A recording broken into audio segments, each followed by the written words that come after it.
Hi friends, ಪವಿತ್ರ ಕನ್ನಡತಿ ಚಾನಲ್ಗೆ ಸ್ವಾಗತ. ಇವತ್ತಿನ ವಿಡಿಯೋದಲ್ಲಿ ಕೃಷ್ಣ ಜನ್ಮಾಷ್ಟಮಿ ಹೇಗೆ ಮಾಡಿಕೊಂಡೆ ಮನೆಯಲ್ಲಿ ಅಂತ ನಾನು ತೋರಿಸ್ತಾ ಇದ್ದೀನಿ. ಅಂದರೆ ನಾನು ಸಿಂಪಲಾಗಿ ಮಾಡ್ಕೊಂಡಿದ್ದೀನಿ. ನಂಗೆ ಆ್ಯಕ್ಚುಲಿ ಇವತ್ತು ಟೈಮ್ ಇರಲಿಲ್ಲ, ಸೊ ನಾನು ಅಡುಗೆಗಳು ಜಾಸ್ತಿ ಮಾಡ್ಕೊಳ್ಳೋದಕ್ಕಾಗಲಿಲ್ಲ. ಹೊರಗಡೆಯಿಂದನೇ ತಂದಿದ್ದು ಕೆಲವೊಂದು ತಿಂಡಿನ ಪ್ರಸಾದಕ್ಕೆ ಇಟ್ಟಿದ್ದೀನಿ. ಹಾಗೆ ಮನೆಯಲ್ಲಿ ಸ್ವಲ್ಪ ನಾನು ಲಾಸ್ಟ್ ಟೈಮ್ ತೋರಿಸಿದ್ನೆಲ್ಲ ಪ್ರಸಾದಗಳು ಆ ಥರ ಮಾಡಿಟ್ಕೊಂಡಿದ್ದೀನಿ. ಓಕೆನಾ. ಕೃಷ್ಣ ಜನ್ಮಾಷ್ಟಮಿ ಅಂದರೆ ಆಲ್ಮೋಸ್ಟ್ ಎಲ್ಲರಿಗೂ ಒಂಥರ ಖುಷಿಯಿಂದ, ಅಂದರೆ ಚಿಕ್ಕ ಮಕ್ಳಿಗಂತೂ ತುಂಬಾ ಖುಷಿಯಿಂದ ಆಚರಿಸ್ತಾರೆ. ಯಾಕಪ್ಪ ಅಂದರೆ ಕೃಷ್ಣನ ಡ್ರೆಸ್ ಎಲ್ಲ ಹಾಕ್ಕೊಂಡು, ರಾಧಾ ಡ್ರೆಸ್ ಹಾಕ್ಕೊಂಡು ಇವತ್ತೆಲ್ಲ ಮಿಂಚ್ತಾ ಇರ್ತಾರಲ್ಲ ಮಕ್ಕಳು.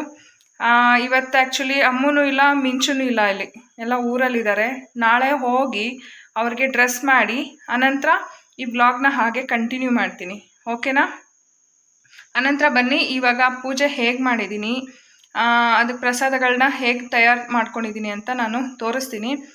ಮೊದಲು ಪ್ರಸಾದಗಳನ್ನ ಹೇಗೆ ಮಾಡ್ಕೊಂಡಿದ್ದೀನಿ ಅಂತ ತೋರಿಸ್ತೀನಿ. ಅನಂತರ ಪೂಜೆ ಹೇಗೆ ಮಾಡಿದ್ದೀನಿ ಅಂತಲೂ ತೋರಿಸ್ತೀನಿ.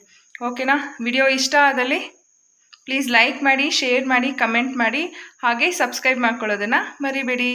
ಹಾಗೆ ನನ್ನ ವಿಡಿಯೋಸ್ನ ನಿಮ್ಮ ಫ್ರೆಂಡ್ಸ್ ಆ್ಯಂಡ್ ಫ್ಯಾಮಿಲಿ ಜೊತೆನೂ ಶೇರ್ ಮಾಡಿ. ಓಕೆನಾ. Thank you. ಬನ್ನಿ ಹೋಗೋಣ, ಪೂಜೆ ಹೇಗೆ ಮಾಡಿದ್ದೀನಿ ಅಂತ ತೋರಿಸ್ತೀನಿ. ರಸಾಯನ ಮಾಡೋದಕ್ಕೆ ನೋಡಿ, ಅವಲಕ್ಕಿನ ತೊಳೆದು ಒಂದು ಸ್ವಲ್ಪ ಹೊತ್ತೊಂದು ಹಾಫ್ ಆನ್ ಅವರ್ ಬಿಟ್ಟರೆ ಈ ರೀತಿ ಆಗುತ್ತೆ. ನೋಡಿ, ಇಷ್ಟು ನೆಂದಿರಬೇಕು. ಓಕೆನಾ. ಈ ರೀತಿ ಆಗಿರಬೇಕು. ಈ ಅವಲಕ್ಕಿನ ಒಂದು ಅರ್ಧ ಕಪ್ಪಷ್ಟು ನಾನು ತೊಗೊಂಡಿದ್ದೀನಿ. ಅನಂತರ ನೋಡಿ, ತೆಂಗಿನಕಾಯಿ ತುರಿ ನೀವು ಎಷ್ಟಾದರೂ ಹಾಕೋಬೋದು. ನಾನು ಇದರಲ್ಲಿ ಒಂದು 2 ರಿಂದ 3 ಟೇಬಲ್ ಸ್ಪೂನಷ್ಟು ಯೂಸ್ ಮಾಡ್ತಾಯಿದ್ದೀನಿ.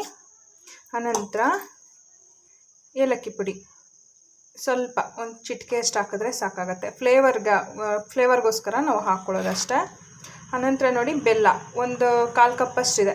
ನೀವು ಬೇಕಂತಂದರೆ ಅರ್ಧ ಸಕ್ಕರೆ ಆದರೂ ಹಾಕ್ಕೋಬೋದು, ಅರ್ಧ ಬೆಲ್ಲ ಆದರೂ ಹಾಕ್ಕೋಬೋದು. ಓಕೆನಾ. ನಾನಿಲ್ಲಿ ಒಂದು ಸ್ವಲ್ಪ ತೊಗೊಂಡಿದ್ದೀನಿ, ಯಾಕಂದರೆ ಬಾಳೆಹಣ್ಣು ನೆಕ್ಸ್ಟು ನೋಡಿ, ಬಾಳೆಹಣ್ಣಲ್ಲಿ ಸ್ವಲ್ಪ ಸಿಹಿ ಅನ್ನೋದು ಇರುತ್ತೆ. ಓಕೆನಾ. 2 ಮ್ಯಾಚ್ ಆಗುತ್ತೆ. ಅನಂತರ ನೀವು ರಸಾಯನ ಮಾಡಬೇಕಂತಂದರೆ ಏಲಕ್ಕಿ ಬಾಳೆಹಣ್ಣಲ್ಲಾದರೂ ಮಾಡ್ಕೋಬೋದು, ಅಥವಾ ನೋಡಿ ಈ ರೀತಿ ಪಚ್ಚ ಬಾಳೆಹಣ್ಣು ತೊಗೊಂಡ್ರೆ ಇನ್ನೂ ಟೇಸ್ಟ್ ಮಾತ್ರ ಸಕ್ಕತ್ತಾಗಿ ಬರುತ್ತೆ. ಬನ್ನಿ ಇವಾಗ ಹೇಗೆ ಮಾಡೋದು ಅಂತ ನೋಡ್ಕೊಳ್ಳೋಣ. ಅನಂತರ ನೋಡಿ, ಈ ರೀತಿ ಕಟ್ ಮಾಡ್ಕೋಬೋದು. ಇಲ್ಲ ಅಂತಂದರೆ ನೀವು ಒಂದು ಸ್ವಲ್ಪ ಈ ರೀತಿ ಅರ್ಧಕ್ಕೆ ಪೀಸ್ ಮಾಡಿಕೊಂಡು ಅನಂತರ ಈ ರೀತಿ ಕಟ್ ಮಾಡ್ಕೋಬೋದು. ಸಣ್ಣಕ್ಕೆ ಅಂತಲ್ಲ, ಈ ರೀತಿ ದಪ್ಪ ದಪ್ಪ ಕಟ್ ಮಾಡಿಕೊಂಡ್ರೆ ಆಯಿತು. ಪಚ್ಚಬಾಳೆಹಣ್ಣು ಇನ್ನೂ ಹಣ್ಣಾಗಿದ್ದರೆ ಮಾತ್ರ ಟೇಸ್ಟ್ ಮಾತ್ರ ಸಕ್ಕತ್ತಾಗಿರುತ್ತೆ. ಸ್ವಲ್ಪ ಹಣ್ಣಾಗಿರೋದನ್ನು ತೊಗೊಳ್ಳಿ. ಸಿಕ್ಕಿಲ್ಲ ಅಂತಂದರೆ ಇದೇ ಥರ ತೊಗೊಳ್ಳಿ. ನೋಡಿ, ಒಂದು ಕಟ್ ಮಾಡಾಯಿತು, ಇನ್ನೊಂದು ಕಟ್ ಮಾಡ್ಕೊತಾ ಇದ್ದೀನಿ.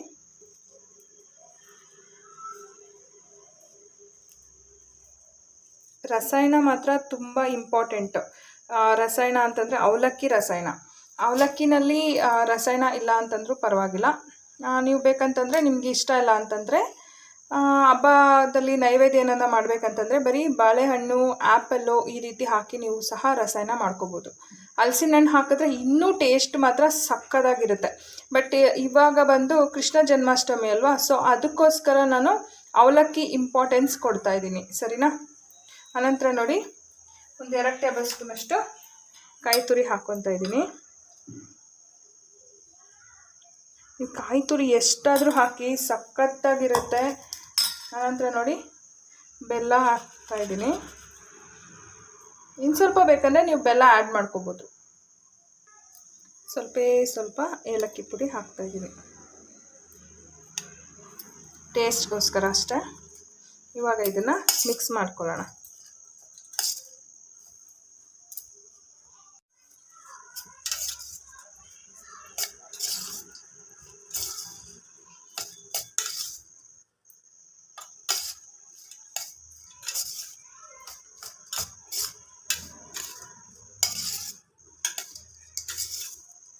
ನೋಡಿ, ಇವಾಗ ರೆಡಿಯಾಗಿದೆ, ಗೊತ್ತಾಗ್ತಿದೆಯಲ್ಲ.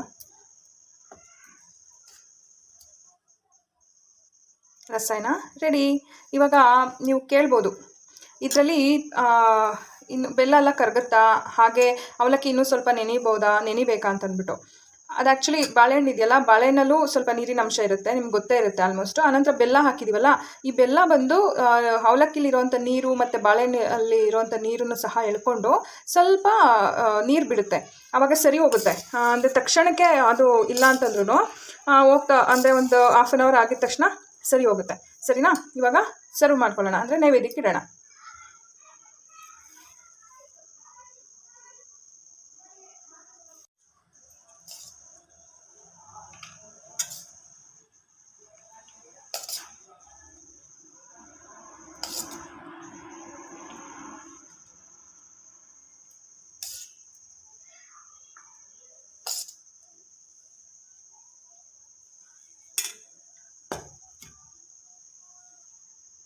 ಕೃಷ್ಣನ ಹೆಜ್ಜೆ ಹೇಗೆ ಇಟ್ಕೊಳ್ಳೋದು ಅಂತ ನಾನು ತೋರಿಸ್ತೀನಿ, ಓಕೆನಾ? ರಂಗೋಲಿ ಹಾಕೋರು ಹಾಕ್ಬೋದು. ಅಕಸ್ಮಾತ್ ಇಲ್ಲ ಅಂತಂದರೆ ಕುಂಕುಮ ಬರುತ್ತಲ್ಲ, ಕುಂಕುಮನ ಕಲಸಿ ನಾನು ತೋರಿಸ್ತೀನಿ ಈಗ ಹೇಗೆ ಹೆಜ್ಜೆಗಳನ್ನ ಇಟ್ಕೋಬೇಕಂದ್ರೆ. ಅಂದರೆ ಬಾಲಕೃಷ್ಣ ನಮ್ಮ ಮನೆಗೆ ಬರ್ತಾ ಇರೋ ಹಾಗೆ. ಎಲ್ಲಿಂದ ಅಂತಂದರೆ ತುಳಸಿ ಕಟ್ಟೆಯಿಂದ ದೇವ್ರ ಮನೆವರೆಗೂ ಏನೋ ಹೆಜ್ಜೆಗಳನ್ನ ಇಟ್ಕೋಬೇಕಾಗತ್ತೆ. ಸರಿನಾ? ಹೆಜ್ಜೆಗಳನ್ನ ಇಟ್ಕೊಂಡು ಮತ್ತೆ ಅದಕ್ಕೆ ಪೂಜೆನೂ ಸಹ ಮಾಡ್ಕೋಬೇಕು. ಅಂದರೆ ಅರ್ಶಿನ ಕುಂಕುಮ ಎಲ್ಲ ಇಟ್ಟು ಪೂಜೆನೂ ಮಾಡ್ಕೋಬೇಕು. ಅನಂತರ ನಿಮ್ಗೆ ಇಷ್ಟ ಬಂದಿದ್ದ ಪ್ರಸಾದಗಳನ್ನ ನೈವೇದ್ಯ ಮಾಡ್ಬೋದು. ಇಫ್ ಎನಿಥಿಂಗ್, ನೀವು ಕೋಡ್ಬಳೆ, ಚಕ್ಲಿ, ನಿಪ್ಪಟ್ಟು ಆಗ್ಬೋದು, ರವೆ ಉಂಡೆ ಆಗ್ಬೋದು, ಲಡ್ಡು ಆಗ್ಬೋದು. ಅನಂತರ ಇವ್ರಿಗೆ ಫೇವ್ರೇಟ್ ಅಂದರೆ ರಸಗುಲ್ಲ, ಅದಕ್ಕೆ ಬಿಟ್ಟರೆ ರಸ್ಮಲೈ, ಆ ಥರ ಫ್ಲೇವರ್. ಅಂದರೆ ಹಾಲಿನ ಸ್ವೀಟಲ್ಲಿ ಏನೇನು ಮಾಡಿದ್ದೀವಿ, ಅಂದರೆ ಹಾಲನ್ನ ಹಾಕಿ ಏನೇನು ಮಾಡಿರ್ತೀವಿ, ತಯಾರು ಮಾಡಿರ್ತೀವಿ, ಅದನ್ನು ಸಹ ನೈವೇದ್ಯ ಮಾಡ್ಬೋದು. ಇಂಪಾರ್ಟೆಂಟ್ ಅಂದರೆ ಇವ್ರ ಫೇವ್ರೇಟ್ ಅಂದರೆ ಇವರಿಗೆ ನೈವೇದ್ಯವಾಗಿ ಇಟ್ಟರೆ ಇದು ಅಂತಂದರೆ ಏನಿಲ್ಲ, ಅವಲಕ್ಕಿ. ಏನಿಲ್ಲ ಅಂತಂದ್ರೂ ಒಂದಿಡೀ ಅವಲಕ್ಕಿ ಇಟ್ರೂ ಅವ್ರಿಗೆ ಫೇವರ್ ಆಗಿಬಿಡುತ್ತೆ. ಅಂದರೆ ಏನೋ ಕೃಷ್ಣ ಬಂದು ತುಂಬಾ ಇಷ್ಟಪಡೋದು ಬಂದು ಅವಲಕ್ಕಿ. ಸರಿನಾ? ನಿಮಗೆ ಆಲ್ಮೋಸ್ಟ್ ಗೊತ್ತಿರುತ್ತೆ ಒಂದಿಡೀ ಅವಲಕ್ಕಿ ಎಷ್ಟು ಮುಖ್ಯ ಅಂತಂದ್ಬಿಟ್ಟು. ಕೃಷ್ಣಂಗೆ ಅವಲಕ್ಕಿ ನೈವೇದ್ಯ ಮಾಡಿಬಿಟ್ಟು ನೀವು ಸಹ ಜಸ್ಟ್ ಪೂಜೆ ಮಾಡಿ ಮನಸ್ಸಲ್ಲಿ ಅವ್ರನ್ನ ಧ್ಯಾನ ಮಾಡಿದ್ರೆ ಆಲ್ಮೋಸ್ಟ್ ಅವರು ಕಷ್ಟಗಳೇನೇ ಇದ್ರೂ ಕರಗಿಸ್ತಾ ಹೋಗ್ತಾರೆ. ನನ್ನ ನಂಬಿಕೆ, ನಾನು ನಂಬಿರೋ ಅಂಥ ಗಾಡ್ ಬಂದು ಕೃಷ್ಣ. ಅಂದರೆ ವಿಷ್ಣು, ಆಲ್ವೇಸ್ ನಾನು ವಿಷ್ಣು ಫೇವರು. ಸೊ ಲಕ್ಷ್ಮೀ ನರಸಿಂಹಸ್ವಾಮಿ ಆಗ್ಬೋದು, ಕೃಷ್ಣ ಆಗ್ಬೋದು, ನಂಗೆ ತುಂಬಾ ಇಷ್ಟ. ಅದಕ್ಕೋಸ್ಕರ ನನಗೆ ಗೊತ್ತಿಲ್ಲ, 3 ವರ್ಷದಿಂದ ನಾನು ಈ ರೀತಿ ಪೂಜೆನ ಮಾಡ್ತಾಯಿದ್ದೀನಿ. ಅದಕ್ಕೆ ಮುಂಚೆ ಏನು ಮಾಡ್ತಿರ್ಲಿಲ್ಲ, ಜಸ್ಟ್ ಪೂಜೆ ಮಾಡ್ತಾಯಿದ್ದೆ, ಹೊರಗಡೆ ದೇವಸ್ಥಾನಕ್ಕೆ ಹೋಗ್ಬಿಟ್ಟು ಬರ್ತಾಯಿದ್ದೆ ಅಷ್ಟೇ. ಮಕ್ಳಿಗೆ ಏನಾದರೂ ರೆಡಿ ಮಾಡ್ತಾಯಿದ್ದೆ. ಬಟ್ 3 ವರ್ಷದಿಂದ ಏನಾಯಿತು ಅಂತ ಗೊತ್ತಿಲ್ಲ, ಬಟ್ ಮಾಡಲೇಬೇಕಂತ ಅನ್ನಿಸ್ತಿತ್ತು. ಅದಕ್ಕೋಸ್ಕರ ನನಗೆ ಇಷ್ಟ ಬಂದಷ್ಟು, ನನ್ನ ಕೈಲಾದಷ್ಟು ನಾನು ಪ್ರಸಾದನ ಮಾಡ್ತೀನಿ, ಇಟ್ಟು ಪೂಜೆ ಮಾಡ್ತೀನಿ. ಬಟ್ ಈ ವರ್ಷ ನನ್ನ ಕೈಲಿ ಆಗದೆ ಇರೋದಕ್ಕೆ ನಿಮಗೆ ಹೇಳ್ತಾ ಇದ್ದೀನಿ. ಏನಂದರೆ ಸ್ವಲ್ಪ ಬ್ಯುಸಿ ಇದ್ದೆ. ಸೊ ಅದಕ್ಕೋಸ್ಕರ ನಾನು ಜಸ್ಟ್ ಅವಲಕ್ಕಿ, ಚಿತ್ರಾನ್ನ, ಮೊಸರನ್ನ, ಅನಂತರ ಪುಳಿಯೋಗರೆ, ಪೊಂಗಲ್ಲು ಇಷ್ಟು ಮಾಡ್ಕೊಂಡಿದ್ದೀನಿ. ಒಂದು 5 ನೈವೇದ್ಯನ ಮಾಡಿಟ್ರೂ ಸಾಕಾಗತ್ತೆ. ಓಕೆನಾ? ಬನ್ನಿ ಈಗ ಹೆಜ್ಜೆನೆಲ್ಲ ಹೇಗೆ ಇಟ್ಕೊಳ್ಳೋದು ಅಂತ ನಾನು ತೋರಿಸ್ತೀನಿ. ಆನಂತರ ಪೂಜೆ ಎಲ್ಲ ಆದಮೇಲೆ ಮತ್ತೆ ಸಿಗ್ತೀನಿ. ನೋಡಿ, ಹೆಜ್ಜೆಗಳನ್ನ ಹಾಕ್ಕೊಳ್ಳೋದಕ್ಕೆ ಈ ರೀತಿ ಕುಂಕುಮ ಕಲಸಿಟ್ಕೋಬೇಕು. ನಂತರ ನೋಡಿ ಹೇಗೆ ಇಟ್ಕೊಂಡಿದ್ದೀನಿ ಅಂತ ತೋರಿಸ್ತೀನಿ ಹೇಗೆ ಅಂತ. ಇವಾಗ ಈ ಪೋರ್ಷನ್ ಇದೆಯಲ್ಲ, ಇದನ್ನು ಹೀಗೆ ಅದ್ಬಿಟ್ಟು ಅದೇ ರೀತಿ ನೋಡಿ, ಇವಾಗ ಫಿಂಗರ್ ಪ್ರಿಂಟಲ್ಲಿ ಕಾಣಿಸ್ತಿದೆಯಲ್ಲ, ಫಿಂಗರ್ ಅಂದರೆ ಪಾದ ಥರ ಆ ರೀತಿ ಇಟ್ಕೋಬೇಕು. ಈಗ ಬನ್ನಿ ತೋರಿಸ್ತೀನಿ ನೋಡಿ. ಇವಾಗ ಗೊತ್ತಾಗ್ತಿದೆಯಲ್ಲ, ಮತ್ತು ಲೆಫ್ಟ್ ಈ ರೀತಿ ಮಾಡ್ಕೋಬೇಕು. ಸರಿನಾ? ನೋಡಿ, ಆಮೇಲೆ ಬೆರಳು ಈ ರೀತಿ ಇಟ್ಕೊಂಡ್ರೆ ಆಯಿತು. ದೊಡ್ಡ ಸೈಜಿಂದ ಚಿಕ್ಕ ಸೈಜ್ ಇಟ್ಕೊಂಡ್ರೆ ಆಯಿತು. 5. ಓಕೆನಾ? ಇವಾಗ ಇನ್ನೊಂದು ತೋರಿಸ್ತೀನಿ ನೋಡಿ. ಗೊತ್ತಾಗ್ತಿದೆಯಲ್ಲ, ಈ ರೀತಿ ಇಟ್ಕೋಬೇಕು. ಮತ್ತು ತೋರಿಸ್ತೀನಿ. ಸೇಮ್ ಈ ರೀತಿ ಕುಂಕುಮದಲ್ಲಿ ಹಚ್ಕೊಂಡು ಈಗೊಂದು ಮತ್ತು ಈಗೊಂದು 2 ಪಾದನೂ ಬೇಕಲ್ಲ ನಮಗೆ. ಬಲಗಡೆ ಒಂದು, ಎಡಗಡೆ ಒಂದು. ಈ ರೀತಿ ಇಟ್ಕೊಂಡ್ರೆ ಆಯಿತು. ಅನಂತರ ಇದಕ್ಕೆ ಅರಿಶಿನ ಕುಂಕುಮ ಇಟ್ಟು ಹೂವನ್ನ ಹಾಕ್ಕೋಬೇಕು. ಸರಿನಾ? ಮತ್ತೆ ಸಿಗ್ತೀನಿ. ಮತ್ತೆ ಅರಿಶಿನ ಕುಂಕುಮ ಇಟ್ಕೋಬೇಕು. ಈ ರೀತಿ ಹಾಕಿದ್ರೆ ಆಯಿತು. ಓಕೆನಾ? ಈಗ ಹೂವು ಹಾಕ್ಕೋಬೇಕು. ಹೂವು ಇಟ್ಕೊಂಡ್ರೆ ಆಯಿತು. ಅನಂತರ ಸಿಗ್ತೀನಿ.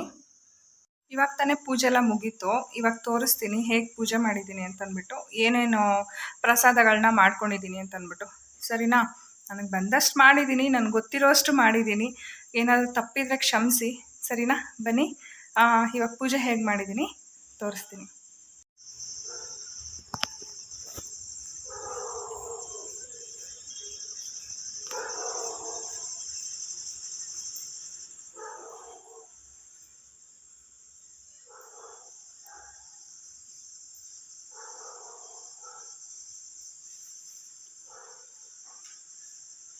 ನೋಡಿ, ಈ ರೀತಿ ಮಾಡ್ಕೊಂಡಿದ್ದೀನಿ.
ಫ್ರೆಂಡ್ಸ್, ಇವಾಗ ಅರ್ಘ್ಯ ಎಲ್ಲ ಬಿಟ್ಟಾಯಿತು. ಇವಾಗ ಲಾಸ್ಟ್ ಫೈನಲ್ ಉಪವಾಸ ಬಿಡೋದೊಂದಷ್ಟೇ.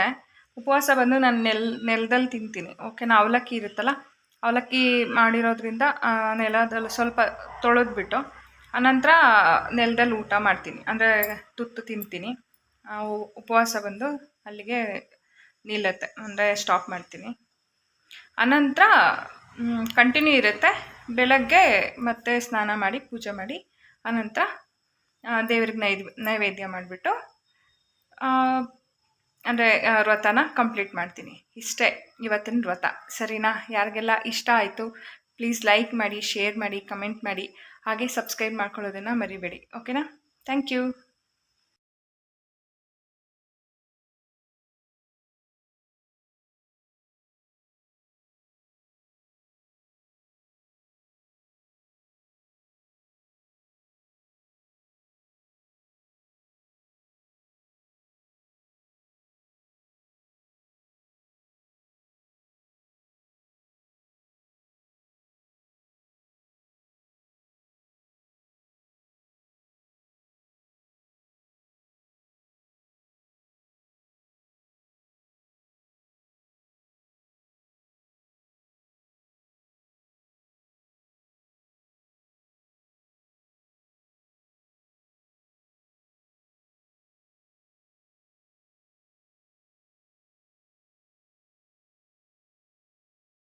ಯಾರಿಗೆಲ್ಲ ನನ್ನ ವಿಡಿಯೋಸ್ ಇಷ್ಟ ಆಗ್ತಿದೆ ಪ್ಲೀಸ್ ಲೈಕ್ ಮಾಡಿ, ಶೇರ್ ಮಾಡಿ, ಕಮೆಂಟ್ ಮಾಡಿ, ಹಾಗೆ ಸಬ್ಸ್ಕ್ರೈಬ್ ಮಾಡಿಕೊಂಡು ಪಕ್ಕದಲ್ಲೇ ಕಾಣುತ್ತಲ್ಲ ಬೆಲ್ಲೈಕನ್ನ ಆಲ್ ಅಂತ ಕೊಟ್ಟರೆ ಎಲ್ಲ ನೋಟಿಫಿಕೇಷನ್ಸ್ ನಿಮಗೆ ಬರುತ್ತೆ.